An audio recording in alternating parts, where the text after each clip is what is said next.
Programmers. तो इस video में हम देखेंगे version history of Python and इसमें हम हिस्ट्री के बारे में देखेंगे कि पाइथन कैसे इवॉल्व हुई और किन किन लैंग्वेज से इन्फ्लुएंस है पाइथन।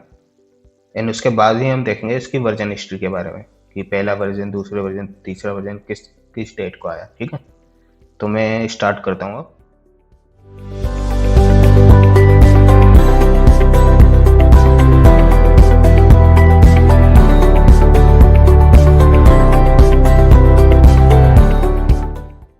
तो सबसे पहले हम देखते हैं इसके हिस्ट्री के बारे में, हिस्ट्री ऑफ पाइथन। तो देखिए, the idea of Python started in early 1980s। ये 1980s की बात है जब पाइथन लैंग्वेज का आइडिया आया था कि इसको बनाने का ख्याल आया था। किनको आया था? ग्यूडो एंड रोसम को, जिन्होंने इसको स्टार्ट किया था बनाना। जो इसका इम्प्लीमेंटेशन हुआ वो 1989 में जाकर हुआ और इसको पब्लिश कर दिया गया 27 फरवरी 1991। यानी 1991 27 फरवरी वो डेट थी जिस दिन इसका पहला रिलीज आया था। ठीक है, यानी 1991 को ये कंप्लीट बनकर तैयार हो गई थी। पहला रिलीज आ गया था 27 फरवरी 1991 को, लेकिन 1989 से इसको इम्प्लीमेंट करना स्टार्ट हुआ, यानी ये बनना स्टार्ट हुई थी 1989 में। ठीक है, Guido van Rossum is the developer of Python. इन्होंने पाइथन को बनाया था, ग्यूडो वेन रोसम, ये नाम है इनका, ग्यूडो वेन रोसम, जिन्होंने पाइथन को बनाया था। ही बॉर्न 31 जनवरी 1956। तो 1956 31 जनवरी नीदरलैंड में इनका जन्म हुआ था और ये नेशनल रिसर्च इंस्टीट्यूट नीदरलैंड में, वहाँ पर ये काम करते थे। वहीं पर ही इन्होंने इस लैंग्वेज को बनाया था, पाइथन को। तो ये कैसे बनी थी? एक लैंग्वेज थी सेट, उससे इन्फ्लुएंस हुई एबीसी और एबी से इन्फ्लुएंस हुई पाइथन। इस तरह से इवोल्यूशन हुआ पाइथन का। तो सेट क्या थी? एक लैंग्वेज थी, सेट एल भी इसको बोलते हैं। तो set language is high level programming language थी ये भी, और this language based on the mathematical theory of set. जो सेट में आपने पढ़ा होगा, मैथमेटिकल थ्योरी, जो सेट थ्योरी आपने पढ़ा होगा, जिसमें यूनियन, इंटरसेक्शन, ये सब पढ़ा होगा आपने 12th क्लास में। तो उसी थ्योरी पर बेस्ड थी ये लैंग्वेज। और सेट लैंग्वेज अपीयर्ड हुई थी 1969 में, डेवलप हुई थी न्यूयॉर्क यूनिवर्सिटी में, सेट लैंग्वेज। तो इस लैंग्वेज से इन्फ्लुएंस हुई एबीसी लैंग्वेज। अब एबीसी लैंग्वेज क्या?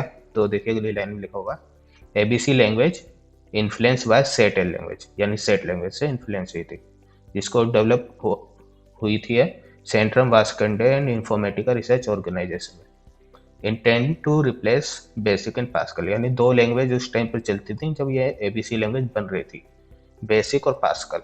ठीक है, तो इन लैंग्वेज को, जो बेसिक और पास्कल है, इनको रिप्लेस करने का मकसद था एबीसी लैंग्वेज को बनाना।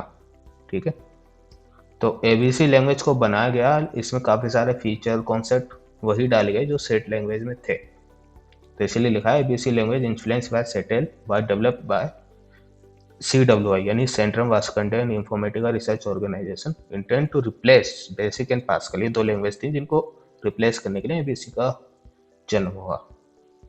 फिर ABC had two major influence on the design of Python language.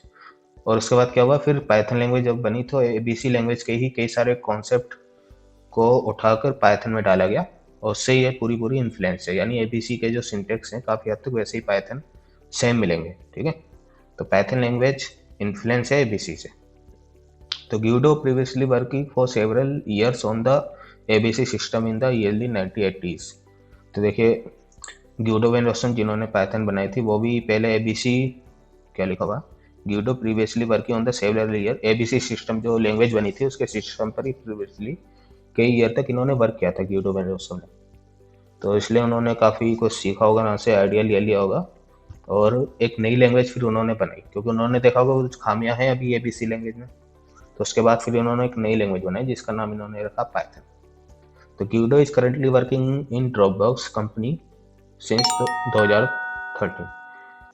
तो 2013 से अभी तक ये कार्यरत हैं ड्रॉपबॉक्स कंपनी में। ये एक क्लाउड कंपनी है, जैसे आपकी गूगल ड्राइव होता है डेटा स्टोर करने के लिए ऑनलाइन, वैसे ही ड्रॉपबॉक्स होता है।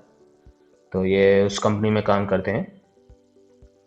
एंड इसका नाम पाइथन क्यों रखा ग्यूडो वेन रोसम ने? तो इसके पीछे इन्होंने बताया था कि एक मोंटी पाइथन फ्लाइंग सर्कस से कॉमेडी हुआ आता था सीरियल, तो उनका ये फेवरेट सीरियल था, तो वहाँ से इन्होंने पाइथन नाम अपनी लैंग्वेज का सेलेक्ट किया था। तो इस तरह से इन्होंने बताया था। तो इस तरह से इस लैंग्वेज का नाम पाइथन बना जो उन्होंने बनाई थी 1981 27 फरवरी को ये बन के कम्प्लीट हो गई थी, पहला वर्जन आ गया था। तो ये कैसे थे, ये थे ग्यूडो वेनरसन, ठीक है, ये इनकी फोटो है, ये हैं ग्यूडो वेनरसन। तो हम बात करते हैं वर्जन हिस्ट्री ऑफ पाइथन की। तो पहला वर्जन आया था 1.0, फर्स्ट स्टैंडर्ड रिलीज, जो स्टैंडर्ड हुआ था वर्ल्ड वाइड, वो हुआ था जनवरी 94 में, ठीक है। देखिए पब्लिश तो हो गया था ये, मतलब चलाने को थी ये पाइथन 27 फरवरी 1991 में, लेकिन जो स्टैंडर्ड तरीके से कि इंडस्ट्री में यूज हो, अब इसका इस तरह से सॉफ्टवेयर इंडस्ट्री में यूज हो, जहाँ जहाँ उस टाइम पर यूज हो सकता था पाइथन का, तो वहाँ वहाँ इसका यूज हो, एक स्टैंडर्ड रिलीज निकालना पड़ता है किसी सॉफ्टवेयर का। वैसे ही पाइथन का जब निकला था वो, लेकिन 94 में जाकर निकला था, जनवरी 94, ठीक है। और 2.0 जिसमें लिस्ट कंपैरिजन इस तरह के फीचर आए थे, जो अब हम पढ़ेंगे लिस्ट कंपैरिजन क्या होता है, लिस्ट कंपैरिजन, है ना। तो ये 2.0 में इसको इन्वॉल्व किया था, ये 5 सितंबर 2000 को ये रिलीज हुआ था 2.0 पाइथन का वर्जन। और 3.0 आया था emphasis on removing duplicate construct and module. तो इस तरह के काम हुए थे पाइथन 3.0 में। और 3 दिसंबर, तो Python 3.0 emphasis on removing duplicative construct and module, इस तरह के काम 3.0 वर्जन में हुए थे, और ये 3 दिसंबर 2008 को रिलीज हुआ था। और अभी पाइथन 3.0 ही चल रहा है, क्योंकि 2.0 का भी सपोर्ट खत्म कर दिया, मतलब इसमें अब कोई अपडेट नहीं आते। तो अब जो चल रहा है वर्ल्ड में वो 3.0 ही चल रहा है। और अभी करंटली 3.10 इसका वर्जन आ चुका है ना। तो वर्जन हिस्ट्री ये है इसके पाइथन की। इसमें ऐसा नहीं कि 1.0 उसके बाद सीधे 2.0 फिर उसके बाद 3.0, 2.1 2.2 इस तरह से थे, ऐसे 3 के भी आए हैं। तो मैंने केवल स्पेसिफिक लिखे हैं कि 1.0 कब आया, 2.0 कब आया, 3.0 कब आया ना। तो ये इनकी डेट है। तो इस तरह से पाइथन लैंग्वेज बनी, इन्फ्लुएंस हुई इन लैंग्वेज से। तो ये था हमारी history of Python and version history of Python. Thank you.